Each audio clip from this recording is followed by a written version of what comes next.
आषाढी एकादशी अवघ्या काही दिवसांवर आली आहे आणि ह्या दिवशी बहुतेकांचा उपवास असतो. तेलकट तुपकट पदार्थ खाऊन आपल्याला कंटाळा येतो. त्याचसाठी आज मी तुम्हाला अतिशय मस्त कुरकुरीत आणि विशेष म्हणजे झटपट तयार होणारा उपवासाचा डोसा कसा बनवायचा हे दाखवणार आहे. त्याचप्रमाणे हा डोसा बनवण्यासाठी आपण सोडा, इनो कशाचाही वापर केला नाहीये, तरी इतका मस्त कुरकुरीत आणि जाळीदार हा डोसा तयार होतो. डोसा म्हटलं की सर्वांच्याच आवडीचा डाळ तांदळाचा डोसा आपण नेहमीच खातो, पण उपवासाला देखील आपण डोसा खाऊन उपवास करू शकतो. या अशा मस्त कुरकुरीत जाळीदार डोस्यासोबत खाण्यासाठी तुम्हाला एक झटपट अशी मी शेंगदाण्याची चटणी देखील दाखवणार आहे. चला तर मग लगेचच पाहूया उपवासाचा झटपट कुरकुरीत डोसा आणि शेंगदाण्याची चटणी कशी बनवायची. नमस्कार, मी प्रेषिताच किचनमध्ये तुम्हा सर्वांचे पुन्हा एकदा खूप खूप स्वागत करते. उपवासाचा डोसा बनवण्यासाठी घरातल्याच एका वाटीचा वापर करून 1 वाटी भरून मी वरीच्या तांदळाचं पीठ घेतलं आहे. काही ठिकाणी याला भगर, वरई देखील म्हटले जाते. तर त्याचं मी इथे पीठ घेतलं आहे. हे पीठ मी बाजारातलंच घेतलं आहे. तुम्हाला जर रेडीमेड पीठ भेटलं नाही तर काय करायचं, वरीचे तांदूळ किंवा भगर आहे ती थोडीशी आपल्याला सुती कापडाने पुसून घ्यायची आहे आणि मिक्सरला छान अशी बारीक दळून घ्यायची आहे. भगरीचं किंवा वरीच्या तांदळाचं पीठ घरच्या घरी तुम्ही कशा पद्धतीने करू शकता. आता इथे मी एक मिक्सरचं भांडं घेतलं आहे, त्यामध्ये हे पीठ घालायचं आहे. भगरीच्या पिठाला अजिबात चिकटपणा नसतो, त्यामुळे डोस्याला बाइंडिंग येण्यासाठी यामध्ये मी त्याच वाटीने पाव वाटी भरून साबुदाणे घालणार आहे.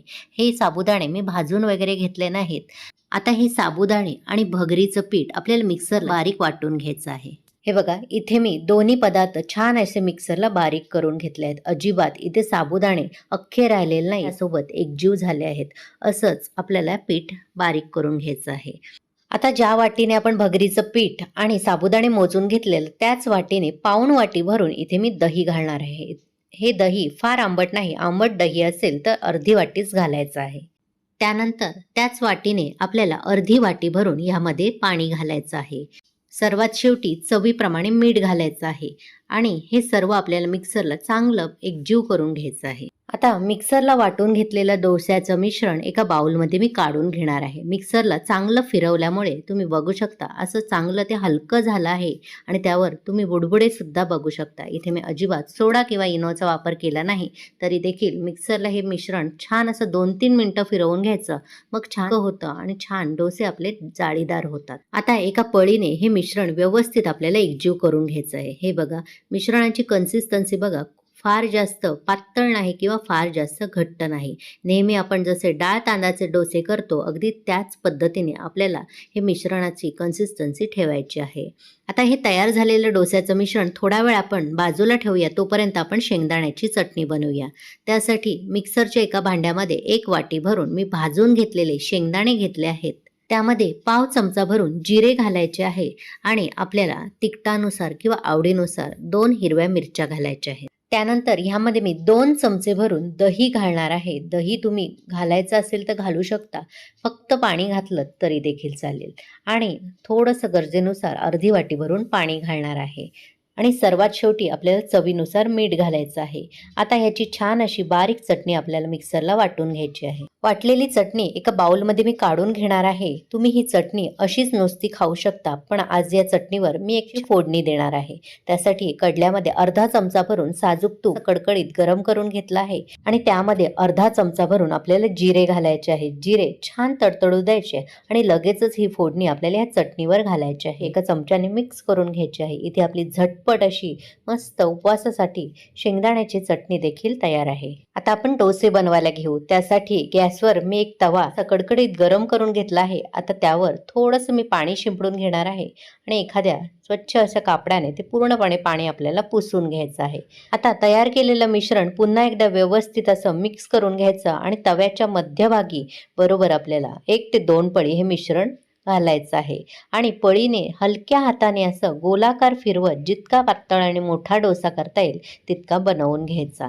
डोसा तव्यावर घालताना गॅसची आच ही आपल्याला मंदच ठेवायची आहे आणि मंद आचेवर मिश्रण घालायचं आणि छान असा डोसा बनवून घ्यायचा.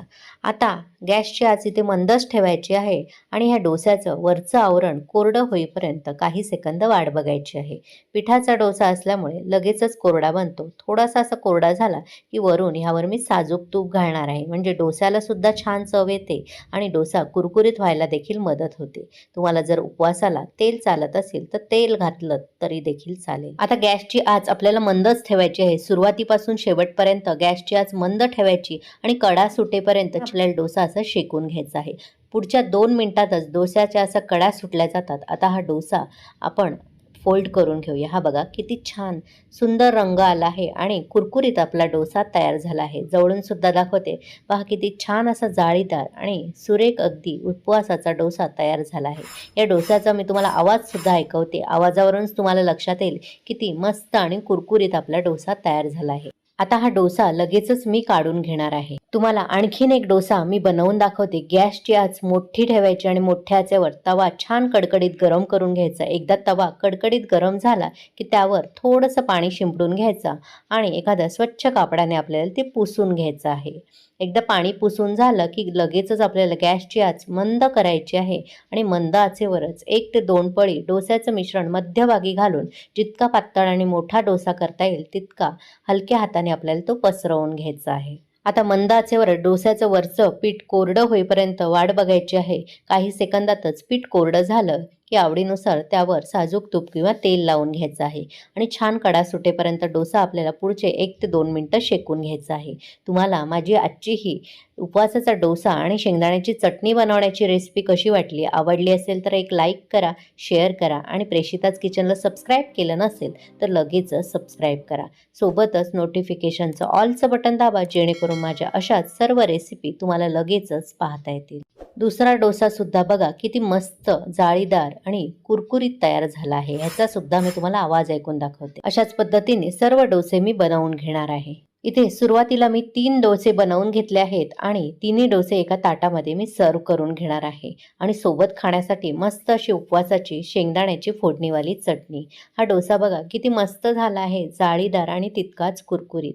तुम्ही सुद्धा अशा पद्धतीने उपवासाचा डोसा करून बघा आणि कसा झाला ते मला कमेंट करून नक्की कळवा. ह्यातला एक डोसा मी तुम्हाला उघडून सुद्धा दाखवते. पहा किती मस्त झाला आहे, तितकाच कुरकुरीत देखील. तुम्हाला आवाज देखील ऐकायला येत असेल. किती छान आणि कुरकुरीत झाला आहे. आपण इथे तिन्ही डोसे बनवून घेतलेले तरी सुद्धा पहिला डोसा तितकाच कुरकुरीत राहिला आहे. वरईचा किंवा भगरीचा डोसा उपवासाला का खातात माहितीये? कारण भगरीमध्ये भरपूर प्रमाणात फायबर असतं आणि त्यामुळे पोट आपलं बराच वेळ भरलेलं राहतं आणि कॅलरी कमी असल्यामुळे वजन देखील नियंत्रणात राहतं. चला तर मग पुन्हा भेटू अशाच मस्त स्वादिष्ट झटपट भरपूर टिप्स आणि अचूक प्रमाण असलेल्या रेसिपीसह. धन्यवाद.